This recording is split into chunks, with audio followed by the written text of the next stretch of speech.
welcome to All About Data's Episode 2 podcast. My name is Jelly, and I'm here with my co-host. Yes, Dr. Uona.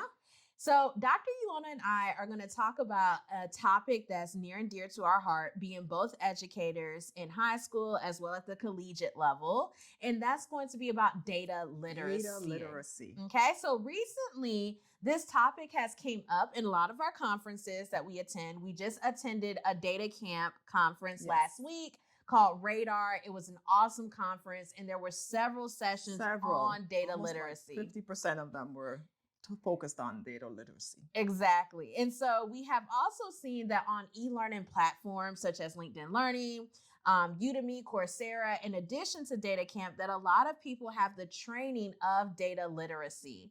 So we decided to make a podcast about this topic. The podcast will be non-technical in nature for the most part, but everyone can benefit about strategies on becoming more data literate. So without further ado, we are going to get to the questions. Yes, let's get started. So we want to start with a definition of data literacy because it's a term that's used quite often, but what exactly does it mean? So data literacy is going to be the ability to read, write, and communicate data.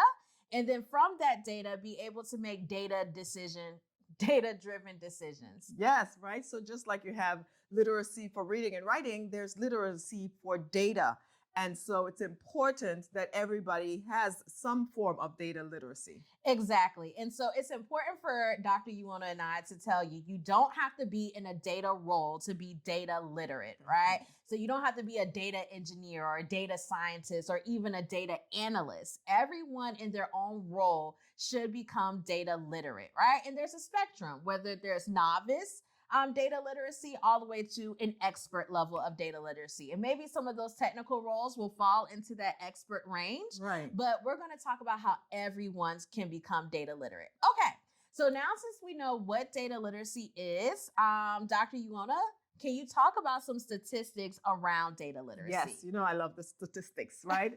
And so on the platform that does research concerning data literacy, they predicted by 2023, which is this year, that data literacy will become an explicit and necessary driver of business value. So the companies that have a greater number of their employees who are data literate, they're the ones that are going to be successful. And so when it comes to data literacy, it is actually a growing competency, and it is growing faster than even the basic literacy of reading and writing. And so it is important that everyone establishes some kind of measure of data literacy in their company. I like to think of data literacy as the secret sauce, the performance enhancing drugs that allows companies to get value from their data, uncover the hidden opportunities,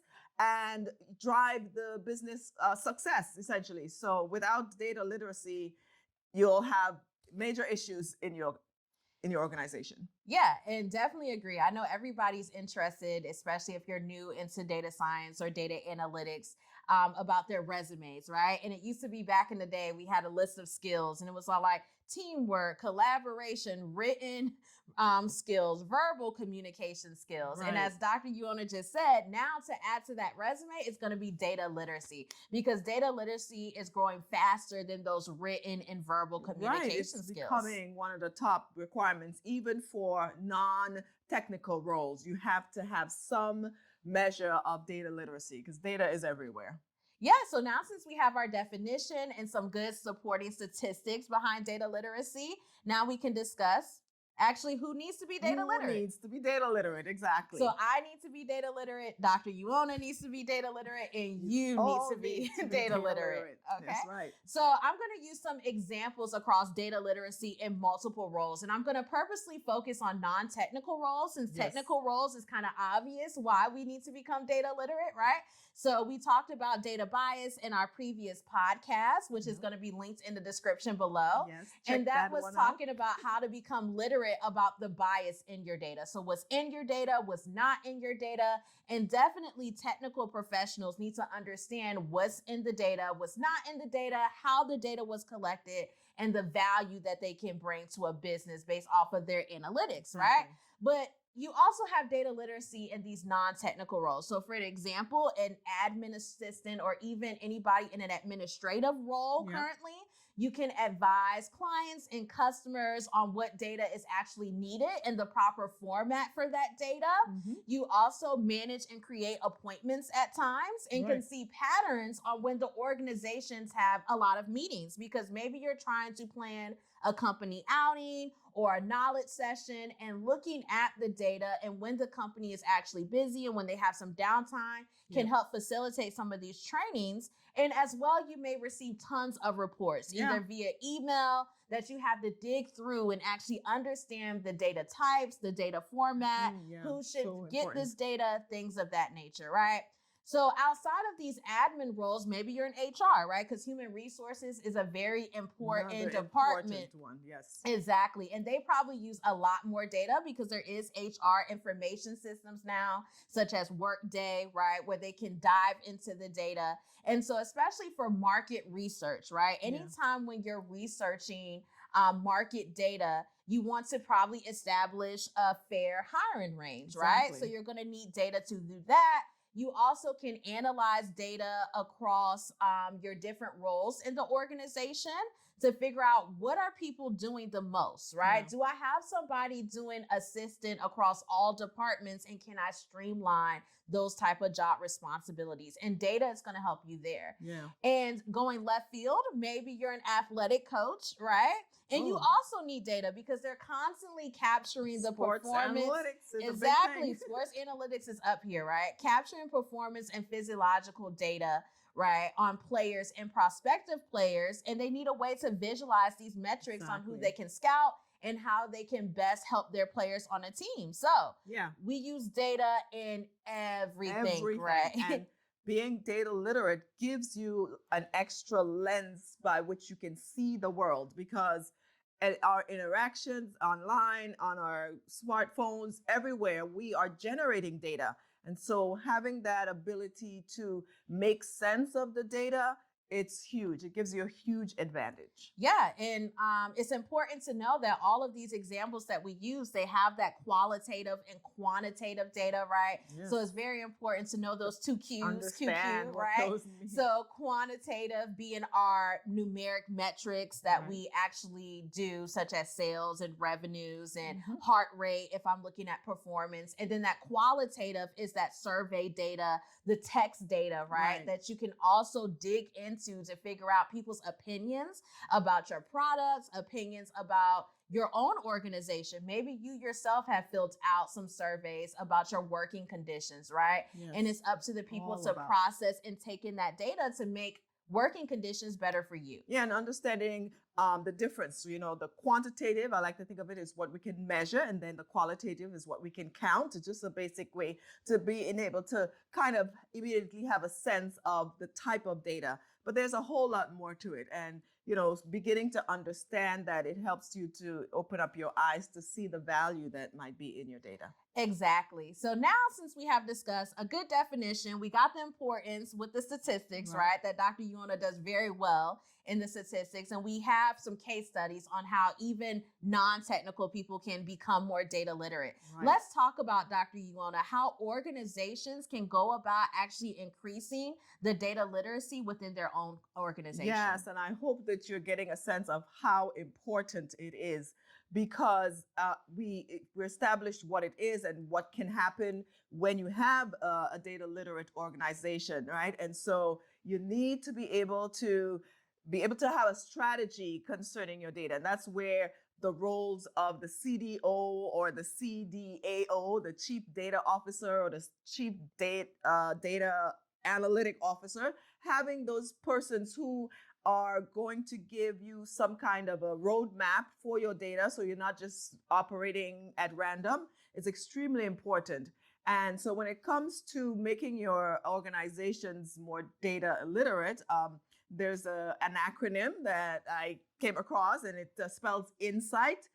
Take an inventory. So having an idea of just how illiterate or not, or maybe fluent your data, your employees are, from, you know, the CEO all the way to the administrative assistants, everyone, and then for navigating a data literacy strategy. So that's where the CAO and the CDAO comes in. Then selecting a team of persons to make up your data literacy team for your organization, and implementing training so everyone can learn and increase their own level of data literacy, and then fostering or growing a data-driven culture within your organization and harnessing that growth, making sure you're providing the resources that are needed for data-driven decision making to have a place in your organization, and then tracking the data literacy, the metrics and the progress, how well it's doing, and then making sure you're putting processes in place to sustain that. Don't just start and stop, but start and keep getting better and better at it, because data literacy is going to be the difference between companies that have found the way to get all the value from their data and those that are still trying to figure it out, and they are going to be left behind, unfortunately. Yeah. And so once again, that acronym was INSIGHTS, and Dr. Yuana took us through all of those steps, right? But I is for that inventory of the data. Yep. N is for how we can navigate an actual comprehensive strategy, which you mentioned was very, very important.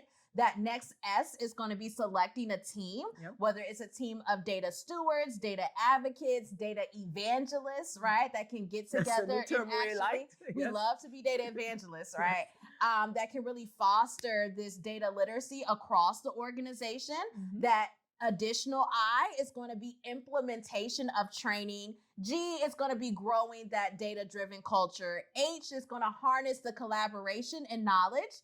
T is actually tracking that data literacy across time. Right. And S is making sure that we sustain it. Sustain. Right, Exactly. because it does nothing if we just start an initiative and then we can't sustain it in the long run, right? So that acronym is INSIGHTS. So I know that you have some other important acronyms for us. The one that we just learned from our Data Camp. Data Camp. Yes, so cool. DIKW. I actually love this one. Data, information, knowledge, and wisdom. And so they think of it as a pyramid where at the base is data. That's all the facts that you collect about the age, where they live and what they like and all the activities. That's just the raw data.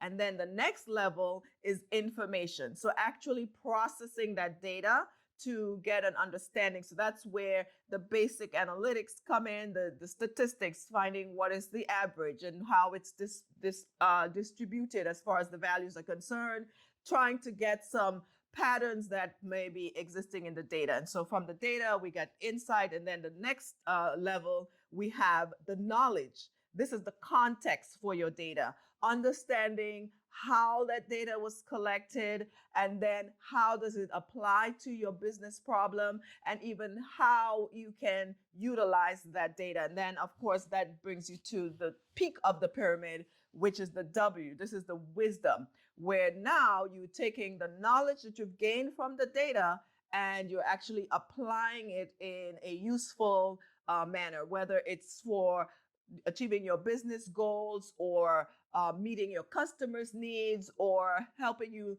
to make decisions as to what direction your company may need to go in as far as driving success and revenue and progress and innovation and all that kind. So you want to think of it, data at the bottom, raw data, then the information that's stored in that data, then the knowledge gained from that information, and finally the wisdom that you can use to guide your actions. Exactly.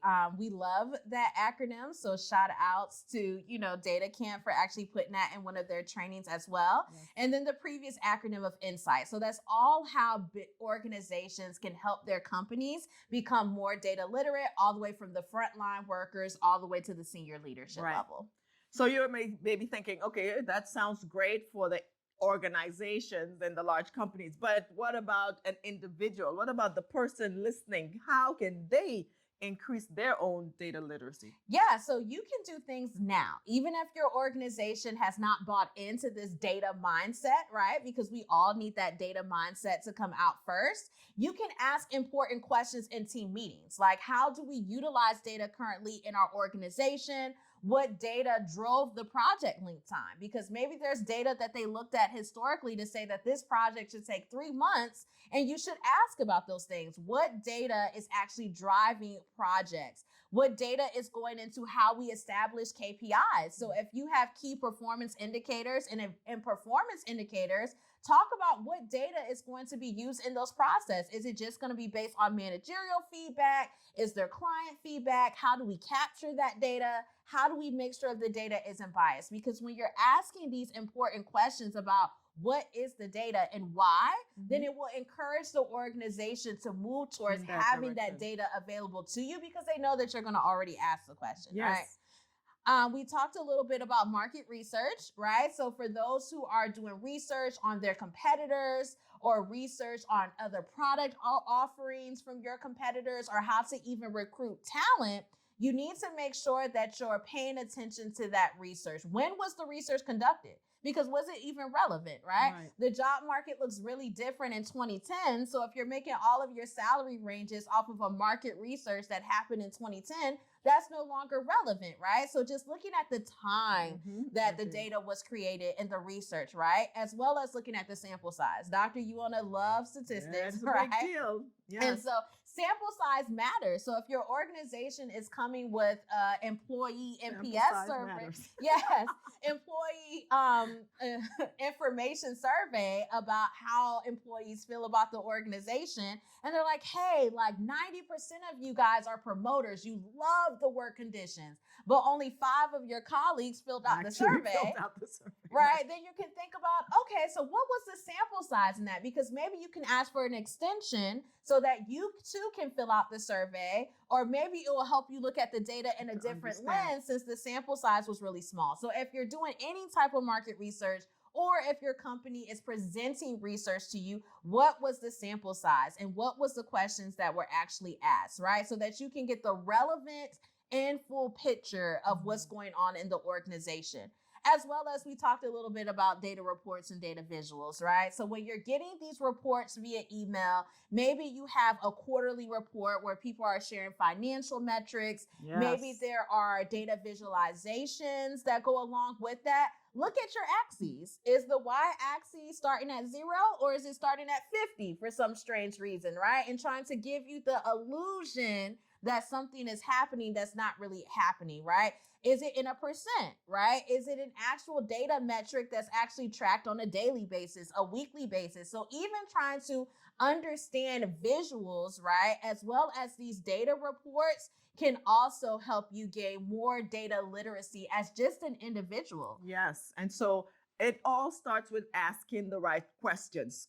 So you don't have to feel embarrassed. You know, we all have areas which we don't know everything about. And so asking questions, it's going to help you as well as the organizations, because they want to make sure that the information and the knowledge that they're sharing is actually important. And so by you asking those questions, it's going to guide the way that they are doing their analysis and how they're presenting it. I just remember the funny thing where we were at one of these meetings and they kept talking about EBITDA, and we're like, who's EBITDA, you know? And so that was something we actually went and we did the research and we found out, and now we have a better understanding of that, and we can now know when they're talking about EBITDA or EBITDA. EBITDA, yeah. Right, and what that actually means. Financial metric about debt. Yeah, and so, those are the things that helps to increase your own level of data literacy. But don't be afraid to ask the questions. And even if you may not want to ask it directly to the person at the time, you could ask later, or you can even go online and do your own research. Yeah, do your due diligence, right? And it's going to hold the organization more accountable to probably get in some of those action items that Dr. Yuona talked about in the previous question about building a data team or data stewards, right? And building training around data literacy. And it's going to hold them accountable when they know that their employees actually want a data-driven culture. So it starts with you. So outside of some of the things that you can do professionally, right? Data is everywhere in our personal use, right? So maybe the first thing that you want to do is figure out where your data is going. I said this in the last podcast. So take the time maybe when you sign up for your Spotify account or Snapchat or Facebook to kind of skim those terms and conditions and figure out how your data is actually going to be utilized or how long is it going to stay in the cloud, right? Or on the internet. Maybe you want to make a personal budget of your own or save up for a family vacation. I personally love going to Disney. There's a lot of data budget trackers about how you can track and get a goal to getting to Disney in a year. Yes. And that is just a way for you to keep track of data. Or maybe you have a family member that loves sports. Of course, we're filming this during March Madness. And Dr. Yuona loves to have her AI machine learning to help build out her bracket. Yes. But maybe you can look at player and team stats to see patterns because you want to train your eye to look for certain data patterns, look for certain data irregularities. So you know, hey, that y-axis looks a little off to me. Or maybe how this data was aggregated looks a little off. Or this one metric in the data report is not formatted properly. Right. So when you start paying attention to data in your everyday life, you can train your eye to even notice these things in your professional career about what's going on with your data. Yeah, and you know, for me as a data scientist, when people make claims, I always think to the back of my mind, yeah, but what does the data say? And so I try to go back and find actual research where they collected data to either verify or disprove that. And even on a personal level, like in your phone, you can set up various apps to track personal information about yourself. How much time you spend online and what sites do you tend to spend most of your time doing, you know, what do you enjoy? So that gives you kind of an insight because sometimes we do things unconsciously, but always think about what does the data say? Yeah. Because they have this new sleep app, right? I'm sure a lot of people have been downloading or utilizing the sleep app, right, to see if you're getting the most restful sleep. And that's just built off of data, right? And so some of you may actually have a smartwatch and you like the fitness trackers and all of that is data. And you're like, man, I know whether or not the data says if I lost a lot of calories today or if I didn't, right? So data is around us everywhere. So those are ways that you can start becoming data literate without even waiting for your organization. And of course, building a team of other people who love to become data literate just as much as you do can help move the company further, even faster, right? But Dr. Yuona, can you talk about some tools or trainings that they can participate in to help them become more data literate or data fluent? Yes, one of our favorite sites on the entire internet is DataCamp. They have lots of free resources. They even have a free course on data literacy that you can do. And it's actually a site that you can learn not just about data literacy, but data science, data analysts, the analytics, machine learning, everything. So we do, promote that site. It helps. I use it extensively. A lot. Yes, I have told. So the CEO, if you're listening, because he did answer one of my questions in the conference, yes, right? You got a shout out. Yes. So I love DataCamp. Back in my master's program, I wanted to work for DataCamp, and now I'm here telling all my students as well as the listeners here, utilize DataCamp. They are starting to make it more accessible with more languages. They have a mobile app, so you can even listen to it in the car for 2 or 3 minutes just to become more data. And they have that Data for Good initiative. They do have a Data for Good initiative that we love to be a part of. Just saying.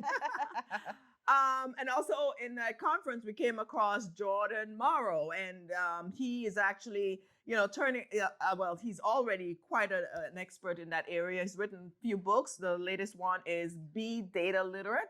And so that's something that you can check out. But just on YouTube in general, there are tons of free videos that talk about data literacy and what it means and how you can use it. One of the sites I like is Arizona State University. They have a whole playlist on data literacy. And also I just discovered that the U.S. Department of Education, they have a free training on data literacy. So there are lots of resources. And for that book that's called Be Data Literate, and that's by Jordan Morrow, Morrow, and he gave a great talk last week at the 2023 Data Camp Radar Conference. So definitely a lot of e-learning platforms are pushing this data literacy because, as we said, it's one of the most fast-growing skills. This is definitely a skill that you also want to apply on your resume as well. So now, since we have given you our thoughts about data literacy and hopefully stressing the importance of data literacy, the main takeaways from this podcast that Dr. Yuona and I want you to know is that this skill is fast growing and it's essential for any job role, whether you're a chef, whether you're an athletic director, whether you're an admin assistant, whether you are actually in a data role yourself. Anyone can benefit from increasing their understanding of data and how to apply this data to make data-driven decisions, right?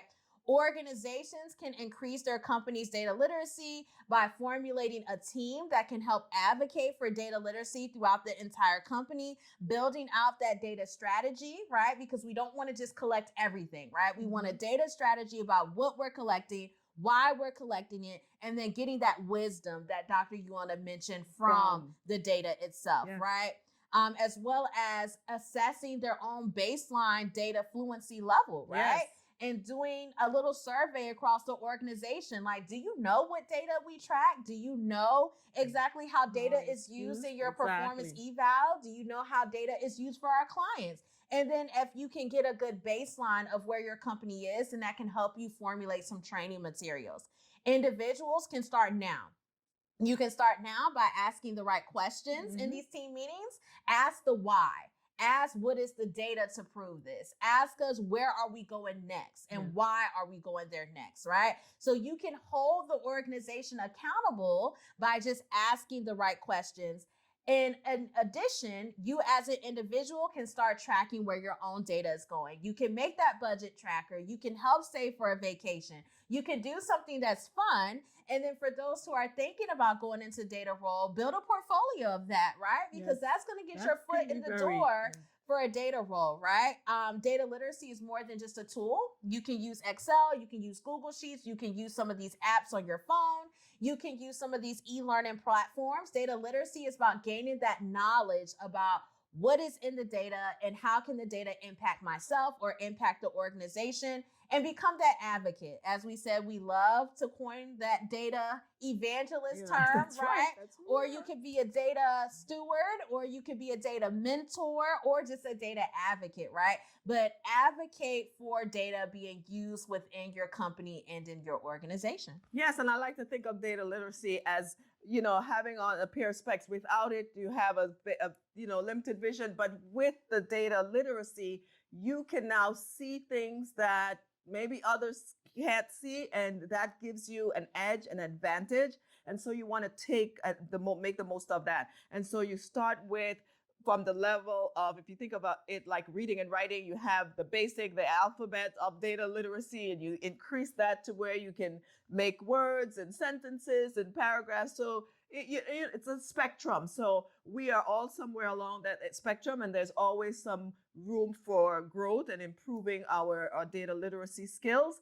And then advocating, like Jelly said, to helping others understand, because there are companies that are making millions, even billions of dollars on your data, right? The data that you are providing. So why not you try to use your own data and see how it can improve your life? Exactly, because we're all about improvement of life, right? And adding business value. And I was just thinking about like a funny situation that a lot of us have encountered, that we call a helpline or a customer support line, and they're asking us so many questions. And you're like, did you not know when my last payment was? Right? Do you not know what procedure I just had last week? And a lot of that is because they don't even know where to get the data, right? So it helps the customer and client experience. It drives innovation, right? It helps increase work-life balance when you kind of just know where the data is and how you can help others, right? So that you're not the person on the other end of that phone saying, oh, well, let me look into it. Then you hear that,